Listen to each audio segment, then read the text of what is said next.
Yo, did you see the new Spidey cover? It's insane. Looks like Spidey is having a really bad day. His mask got ripped off by Bullseye, and he's just flaunting it right in our faces. Damn. And you know, the problem isn't just Bullseye. Just look behind him. You've got Kingpin, Mr. Negative, and Mysterio. Dude, they're all ganging up on him. So Spidey's being targeted by a whole crew of A-list villains. They don't just want to beat him up, it looks like they're dead set on ruining his life by exposing who he really is. So messed up. So what's gonna happen to Peter now?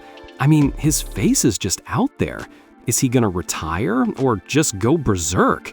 What's for sure is that after this, the story's gonna be completely different. Seriously, I'm dying to know how he gets out of this mess. Poor Spidey.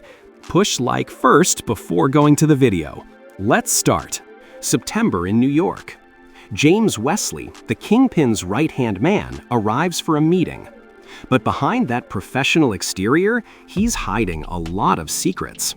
He's a member of the Mysterio crew. And on top of that, he's a traitor, secretly leaking all of his boss's secrets.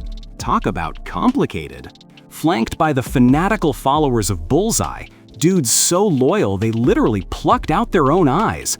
Wesley is approached by a guy asking for $1. Turns out, it's Mr. Negative in disguise. That business meeting just turned into a brutal kidnapping in broad daylight. Yikes. Down in a basement, Mr. Negative reveals himself, and Wesley realizes he's in deep trouble. All of the Kingpin's secrets inside his head are now at risk. The conflict escalates when Mr. Negative decides to demonstrate just how terrifying his powers are, using Bullseye's followers as an example. In a cruel show of force, Mr. Negative mocks the blind loyalty of Kingpin's men. He then uses his powers to force two of the Bullseye followers to shoot each other dead. The payoff is the absolute horror on Wesley's face as he realizes he's completely helpless. His mind is about to be drained by a monster who now holds all the winning cards. Game over. Yo, you know Mr. Negative, right? The guy with the creepy face? Turns out he didn't just start out evil, bro. He used to be just some poor immigrant kid. Then he got beat up by a thug, and his powers just appeared out of nowhere. Crazy, huh? So the story is, he and his sister had it super rough, had to steal and fight just to eat. Every time they got some cash, the local thugs would shake him down for it. Well, one day, he didn't have enough, so the guy beat him up. And right when he was at his most scared, bam, his powers activated. He told the thug who hit him to give the money back, and the guy actually did it. How insane is that? He runs and tells his sister, expecting her to be happy that her little bro has powers now, right? But instead, she saw a business opportunity, man. Instead of just leaving it at that, they made that same thug jump off a roof to his death. That's when they started becoming actual criminals. It's so tragic, you know? He just wanted to survive, but ended up becoming a monster. Damn.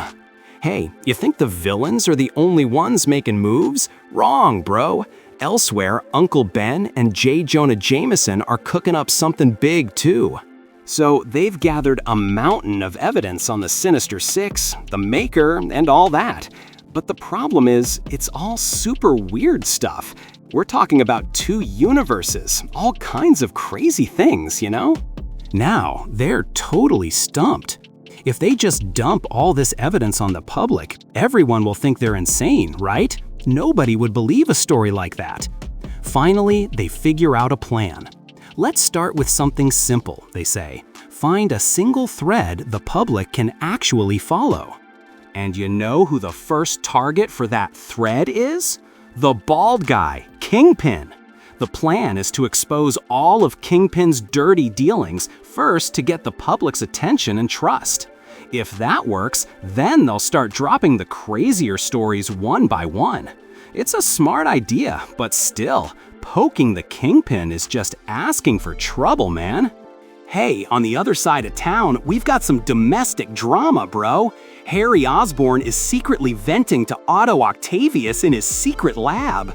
He's complaining about his wife, Gwen Stacy, who's also a Mysterio, which is insane. And while he's venting, he stumbles upon a jar with a weird spider in it. So Harry just got fired by Gwen from their own company. Messed up, right? He's asking Otto for advice on how to make things right with his wife. And while they're talking, Harry spots this radioactive spider Otto's been keeping. Word is, that's the spider that was originally supposed to bite Peter Parker. And here's the kicker. Otto, still bitter about Gwen firing him, just adds fuel to the fire. Instead of helping, he just says, "Have you considered divorce?" Whoa, Harry might seriously have a breakdown after this and go full goblin for real. Otto is so toxic, man. All right, let's get back to Mr. Negative's story after he got his powers. You think his life got easy after that? Nope, bro. He and his sister got stronger and stronger, wiped out the other gangs, and got corrupt politicians in their pockets. Basically, it was their turn to be the ones with the boot on the head now. They got bigger, more powerful, until they finally hit a wall. There was one enemy they just couldn't beat: the bald guy, Kingpin. They went to all-out war, a real boss-level showdown. But yeah, turns out Kingpin was tougher than they thought. And here's the part that really stings for Mr. Negative. Kingpin didn't kill him. Instead, he forced him into an alliance. So no matter how strong he got, there was still a boss above him. He went right back to being the guy under the boot. You just know he's been holding on to that grudge ever since. Ouch. All right, so we're back in the basement. Wesley is being interrogated by Mr. Negative, bro. He's trying to act all tough at first. He's trying to fight off Mr. Negative's mind powers, sweating buckets with a pale face.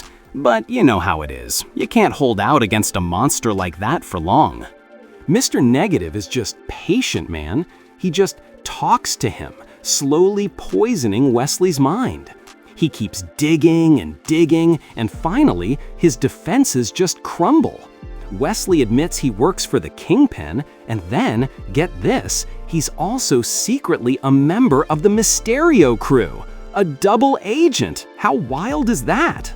And once all those secrets are out, you see the look on Mr. Negative's face. That smile, it's seriously creepy. He didn't just get info, he saw a huge opportunity to completely screw up the city's entire power structure. Wesley, who thought he was a key player, is now just a pawn in Mr. Negative's new game. It's over for him. Done. Got it. Here's the translation for the Mysterio meeting. Keep in that same informal style. All right, now we're peeking in on a secret meeting of the Mysterio crew, bro. It's all the heavy hitters, including Wesley and the boss herself, Gwen Stacy. But something's off at this meeting. Wesley's face is super pale and he's sweating like crazy. It's obvious he just went through something terrifying because he just came from that meeting with Mr. Negative. So inside the meeting, things are getting heated. The other members are putting the pressure on Gwen. They feel like she's going rogue, making plans without including them. They're about to vote to force her to spill the beans on everything, because their power is a collective thing, right? They can totally take it away if someone steps out of line. They're all busy arguing about Gwen's plans, but none of them realize the real ticking time bomb is sitting right there at the table with them. The real danger is Wesley, who's scared out of his mind. They have no idea what Mr. Negative just did to him. Man, this has huge disaster written all over it. All right, now we're jumping back to the past to understand why Mr. Negative is being so bold right now. Turns out, it's about his sister again, man. So this is right after he lost to the Kingpin back in the day. He goes home to tell his sister, and what happens? He gets a slap right across the face. Harsh. He tries to explain that he was forced into an alliance with the Kingpin, but his sister's smarter. She tells him, "You're not a partner, you were taken. Kingpin saw what he wanted from you, and then he just took it." Damn, that's deep, right? She basically called him a lackey all over again. So, that's the moment that's been fueling his revenge ever since. He got sick of being the guy under the boot. That's why when he got Wesley's secrets, he saw it as a golden opportunity to turn the tables. This isn't about money or power anymore. This is about the pride of finally becoming the boot himself. So, after Wesley's defenses were completely broken, you think he was killed right away? Big mistake, bro. Mr. Negative's plan is way more cunning than that. He tells Wesley, "I know all your secrets now. As a gift, I'm giving you something." And then he puts a pair of special glasses on the helpless Wesley. Uh-oh. But these aren't just any glasses, man. They're a super advanced surveillance device. Whatever Wesley sees and hears, Mr. Negative now sees and hears too, in real time. So he lets Wesley go, but now he's Mr. Negative's unwilling spy with no way to refuse. And this is the truly shocking part. Mr. Negative doesn't have to attack from the outside anymore. He now has VIP access to all of the Kingpin's and the Mysterio crew's secrets right through Wesley's eyes. It's insane. He turned one guy into the key to destroying two major organizations at once. What a terrifyingly brilliant plan. All right, this is the climax, bro. We're back at the tense Mysterio meeting. Wesley, who's been pale and quiet this whole time, finally speaks up. Looking terrified, he says, "I didn't want to betray you." And everyone else is immediately confused. Like, what are you talking about? What are you saying? They have no idea that these are his final words. And at the exact same time, man, all across the city, Mr. Negative's forces make their moves simultaneously. Black Cat and her father are attacked, Mole Man is attacked, even Spider-Man's house is set on fire and his family is ambushed. It's insane. He's trying to take out all his rivals in one single night. So while all that chaos is happening outside, Wesley, in the meeting room, opens his robe. And he's got a massive C4 bomb strapped to his chest. Before anyone can even escape, kaboom! A huge explosion. The payoff? All the Mysterios, including Gwen Stacy, are most likely all dead. Just wow! Mr. Negative literally just hit the reset button on the city's entire criminal underworld. Insane, insane, insane. It's over. Peace.